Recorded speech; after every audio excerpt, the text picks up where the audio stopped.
నారాయణఖేడ్ మండలం గంగాపూర్ లో దారుణమని చెప్పుకోవచ్చు. వివాహేతర సంబంధానికి అడ్డుగా ఉన్నాడని చెప్పి ప్రియుడితో కలిసి భర్తను హత్య చేసిన భార్యగా చెప్పుకోవచ్చు. గంగాపూర్ గ్రామానికి చెందిన ముత్యం రెడ్డి కల్పనకు కొన్నేళ్ల కింద వివాహం కాగా ఇద్దరు 10 ఏళ్లలోపు కూతుళ్లు కూడా ఉన్నారు. నారాయణఖేడ్లోని ఒక ప్రైవేట్ ఆసుపత్రిలో నర్సుగా పనిచేస్తున్న కల్పనగా చెప్పుకోవచ్చు. కొన్నేళ్ల నుంచి చింటూ అనే వ్యక్తితో కల్పనకి వివాహేతర సంబంధం ఉన్నట్టు మనకు తెలిసింది. వివాహేతర సంబంధానికి అడ్డుగా ఉన్నాడని చెప్పి ప్రియుడితో కలిసి భర్త హత్యకు ప్లాన్ చేసిన సంఘటన ఒక కలకలం రేపిందని చెప్పుకోవచ్చు. మనూరు మండలం హెల్లోయి గ్రామ శివారులో ముత్యం రెడ్డిని హత్య చేసి పూర్తి గుంతలో పడేసిన భర్త భార్య కల్పన ప్రియుడుగా చెప్పుకోవచ్చు.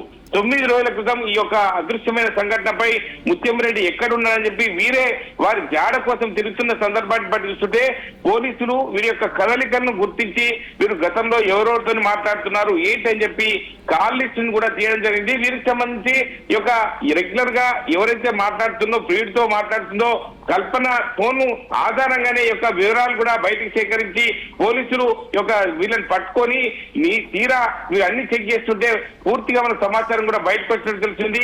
ఇప్పటికే మృతదేహాన్ని పూర్తిగా చోట నుండి మృతదేహాన్ని బయటకు తీస్తున్న పోలీసులుగా చెప్పవచ్చు. ఎందుకంటే ఇవన్నీ సందర్భాలు చూస్తుంటే అక్కడ వీరు ప్రతిరోజు వీళ్ళ కదలికలు గతంలో జరిగిన సందర్భాలను బట్టి ఫోన్ ఆధారంగానే ఈ యొక్క సంబంధించిన సమాచారాన్ని కూడా పోలీసులు సేకరించడం తెలుస్తుంది.